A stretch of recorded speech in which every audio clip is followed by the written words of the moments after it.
Hi Samir, nice to see essays from you. Let's take a look and see what you wrote here, okay? So, this is about extended business hours. Here's what you had to say. With better standards of living, consumption of consumer goods is at an all-time high. In this backdrop, longer shopping hours are increasingly being transformed from being an exception to being a norm. There are, however, some who oppose this development. Personally, I am a strong supporter of extended shopping hours.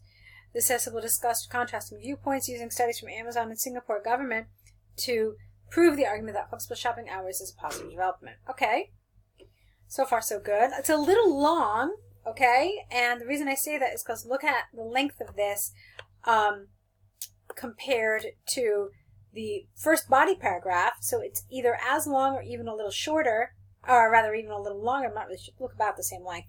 But I can tell right here that you've got this super long paragraph here, and then this in comparison is really short. Let's talk about that in a minute though, okay? So to begin with, those who oppose lengthier shopping hours point out that increasing the shopping hours equates to unnecessary working hours for the retail staff. Shop employees need to work during unsociable working hours. I don't know what you mean there by unsociable. That feels like the wrong word. And consequently suffer from higher stress. Another argument here could be that as a result of extended shopping hours, there is an increased consumption of resources such as electricity, water, emissions, you mean here, which in turn, no S, makes the shop less competitive vis-a-vis most online shopping sites. Okay, why does it make them less competitive? You're trying to tell us that they have more spending, they have more overhead.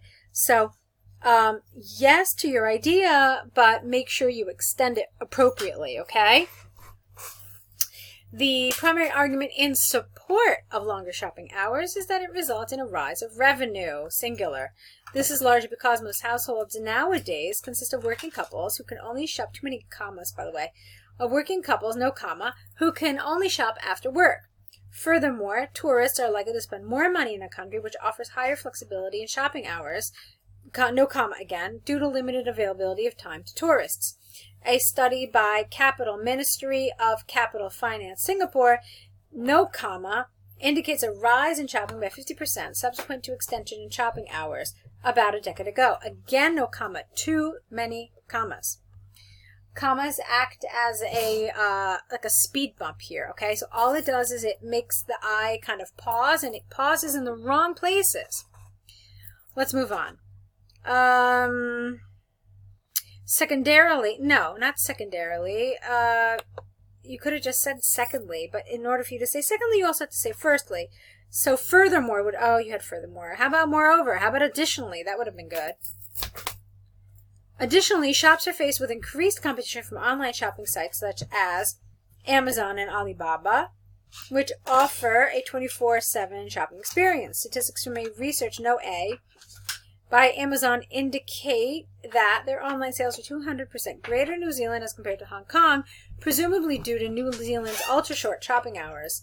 Okay, no comma after even though.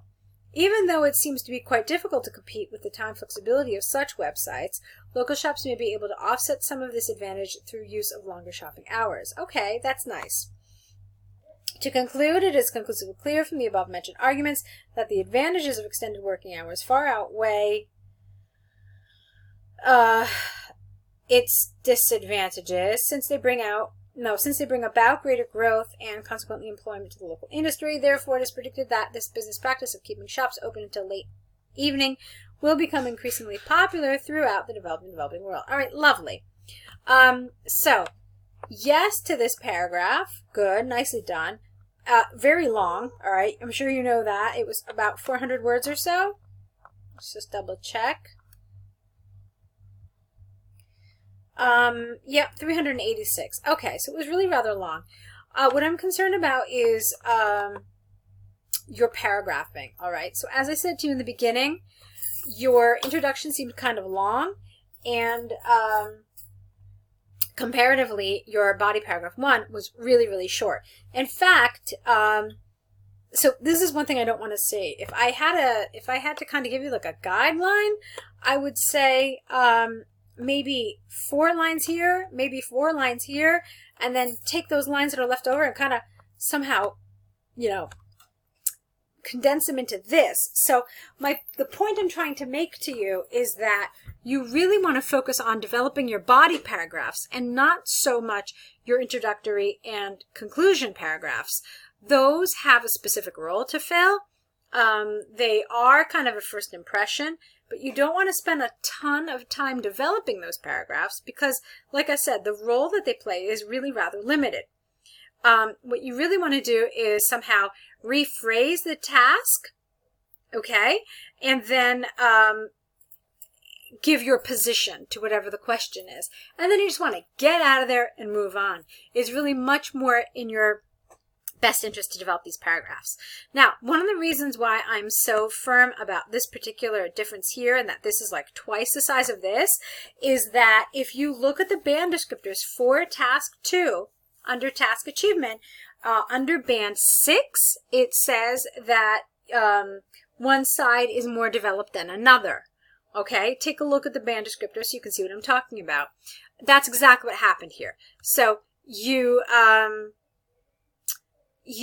talked about this side here, and then you spent a lot of time talking about this side. Now, there's one other problem with the way you decided to answer this. Take a look at this. It says, is it a positive or negative development? To what extent do you support it? So they're essentially asking you just for your viewpoint. Now, what you did is you talked about those who oppose lengthier shopping hours. They didn't ask you about those people. They wanted to know your opinion. So what you wrote was fine, but you had to frame it as your opinion and not the opinion of some, third party. Okay?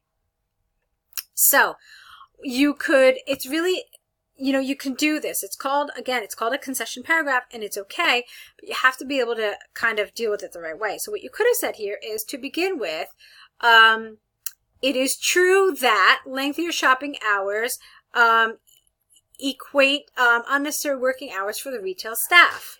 Okay, so you present it as your viewpoint because they didn't ask about anybody else's. Okay, and then the rest of it is okay. But when they ask you to what extent do you support this, don't start talking about other people's opinions. You can say that it's your opinion. All right, and then the rest of it would have been fine. But still, you had to develop it more to make sure that you dealt with both sides of this. All right, we talked a lot about this, so I want to move on to your other essay, okay? Let's move on now. Okay, so we've got the letter to the restaurant. Looks kind of on the long side. Let's see what happened here. 276 words. Okay, yeah, fine, a little long, so you may want to be careful. I'm hoping that this took you under 20 minutes, because you definitely don't want to go any higher than that, okay? But let's see what you did. Dear Sir, Madam, I am writing to express my dissatisfaction with the food as well as service provided during our visit to your restaurant last Sunday. Not to being, but to begin with. To begin with, despite having a reservation, we had to wait for 45 minutes. It was only after our repeated reminders that we were ushered to a small table, clearly unsuitable for a large family of 4 persons. As we sat down at the table, we were dumbfounded to find that the restaurant specialty dish we had come for, i.e. chili crabs, was not available. Full stop. We were thus, no comma there, we were thus forced to order chicken, which was clearly undercooked and too spicy for our taste. All right, it sounds a little strange. We were forced to order chicken. What are you telling us? That the restaurant only had 2 dishes, one of which was this crab and the other one was that chicken? That doesn't make sense. Okay. We immediately complained to the waitress, no comma, and later on to the cashier about this. However, we informed that the restaurant is unable to do anything about it, and if we had any complaints, we need to write the manager. To sum up, I would get rid of that it. An occasion that was supposed to be a memorable one, no comma, was utterly spoilt due to the carefree attitude of your staff. No carefree. Carefree has a positive meaning. It's and you're looking for something negative here. You want to say careless. You want to say rude, or I don't know, some other word, but definitely not carefree, which has a positive connotation. I am personally from a service industry, and thus my main purpose of writing this letter is to advise you that if this type of deficient service continues, it is not long before you will start to see a sharp reduction in number of guests visiting your currently popular seafood restaurant.